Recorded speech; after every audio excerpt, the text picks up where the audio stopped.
I absolutely love Alan Wake. It's one of those rare games that I revisit at least once a year. I sort of turn it into a special thing where I play an episode or two a night. Since it has the format of a TV show, it makes it really easy to play it in chunks. Or when I have the time, I binge the entire thing. And once I complete all of the episodes, including the DLC, I move on to American Nightmare, which I've always viewed as the TV movie released between seasons to hold us over until the next big event. I have done this every year since the original came out. It holds a special place in my heart as a great piece of entertainment that not only knows how to tell a compelling story, but delivers a nice twist on a third-person shooter. The light and dark mechanics are the very definition of providing something that is compelling through simplicity. See any enemy, they have a darkness shield around them, and you need to use a light source to be able to burn it away, before your guns will have an effect. Mix this in with Remedy's flair for high production values and you have spectacle with substance. Like many, after finishing the first game, I wanted and hoped that we would see more from this potential series. When American Nightmare released, it gave me hope that Remedy was invested in the name, while also finding a way to release another title. But there was some sadness with this since the game did not meet sales expectations at the time. Though over time it became a cult classic, and when brought up, people always seemed pleased with it, or remembered it well. Honestly, I didn't expect to see this series again, but Remedy would drop small nuggets showing their fans that they knew that people wanted to see more from Alan. There was a fun nod in Quantum Break, but the biggest indication that a full sequel might be in the cards was when one of the expansion packs for Control was centered around Alan Wake. Even before the announcement for the remaster or a sequel, at this point I knew it wasn't a question of if anymore. It was a question of when. Leaks started to follow after this, showing that a remaster of Alan Wake was on the way. And at the end of 2021, we received a remaster to the first game, and now it would be available for the first time to PlayStation audiences, along with an announcement for Alan Wake 2. As I get older, I don't get excited for many game announcements anymore, but a few will stick out and bring me that childlike excitement, and I felt like that again with Alan Wake 2. Ladies and gentlemen, I present to you my review for Alan Wake Remastered.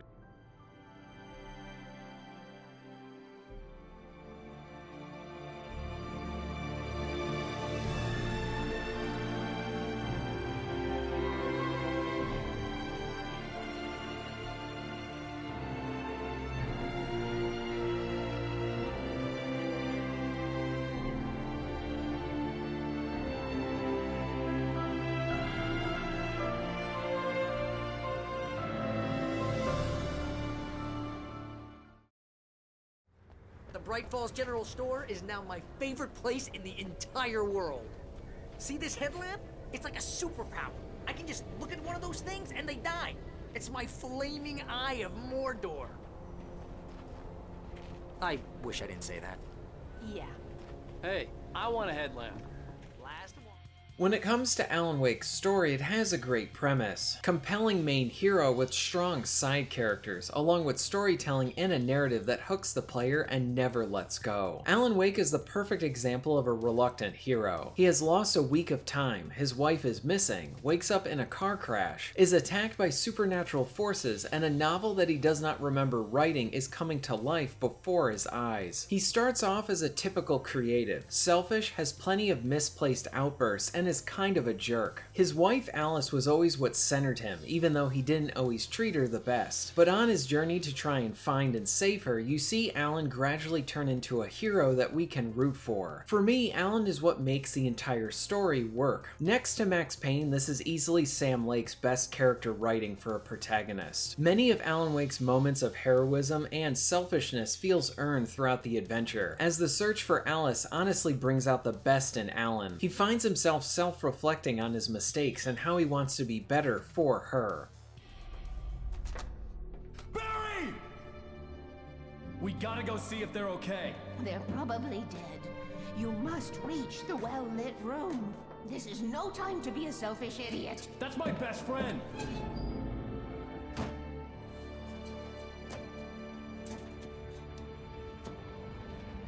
Well, be a fool. I'll use the pipe. I'll meet you at the dam if you make it.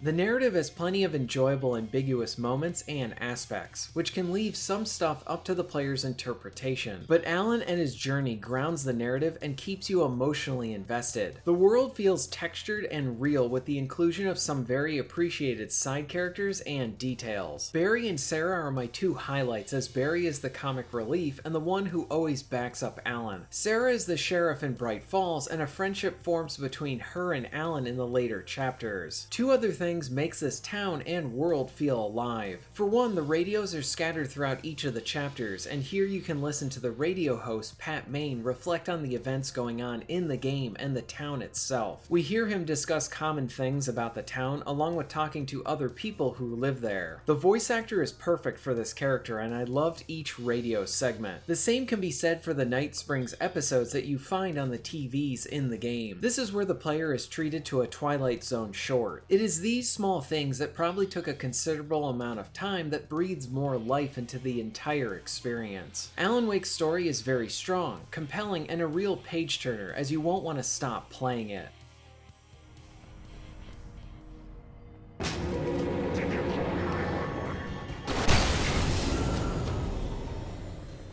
Guess that one saw the light, huh? You didn't like that one? A tough audience. Well, I got plenty more. What are the Christmas lights for? Protection, man! Like garlic against vampires? Vampires. The helicopter's just across the parking lot and up the hill. Come on!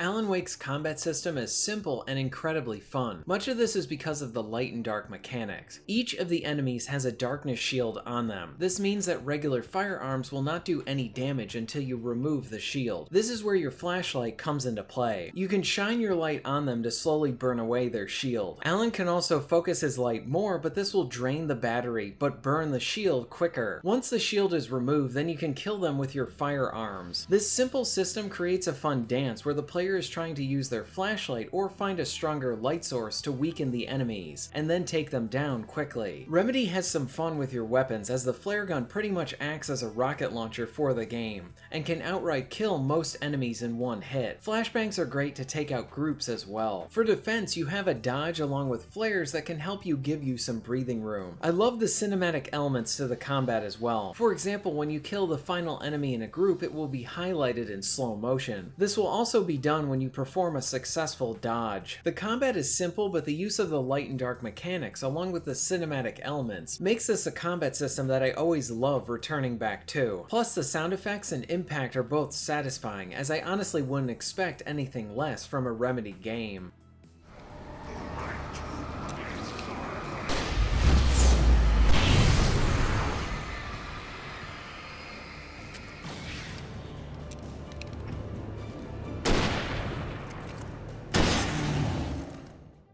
Now when it comes to the remastered portion of this game, for better or for worse, this is pretty much the original game with a few changes. While there are a few areas that maybe I would have liked to see improved, I do like that Remedy ultimately decided to not change the game. The best aspect about the remaster is that it's available on the PlayStation systems for the first time, and now a larger audience can play this game. Alan Wake has received a new face for this remaster that is more in line with the live-action actor. While the lip syncing is much better than in the original game, I do prefer the older face of Alan. To clarify, I do not hate the new face, but he can look like he had just a bit too much Botox and feels like the character is struggling to emote at times. Something else I liked are QR codes that you can find throughout the game, which provide you with short videos that potentially relate to the sequel. And if the product placement bothered you in the original, it's all cleaned up here. And it's a very simple remaster that provides good performance options for console players and allows more players to try it out, especially for PlayStation users. Now, as I said, much of the flaws of the original can be found here. There's a decent amount of enemy types, that this is an area that could have benefited from a few more,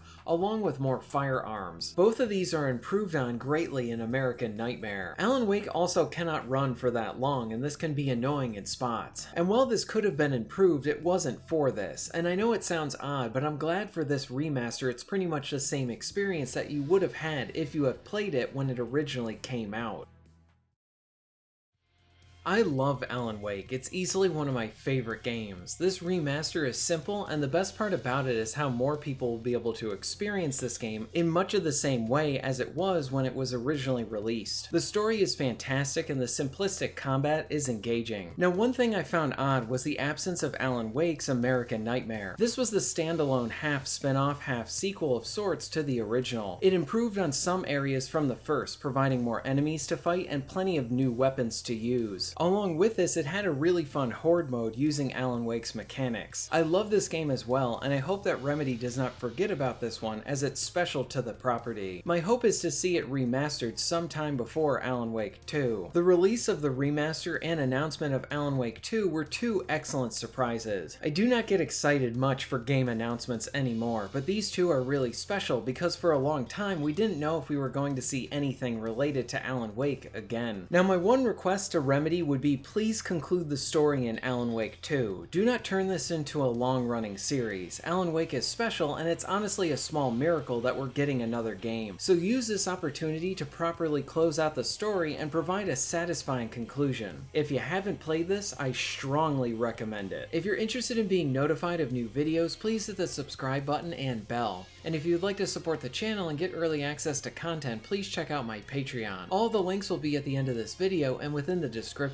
And thank you very much for watching.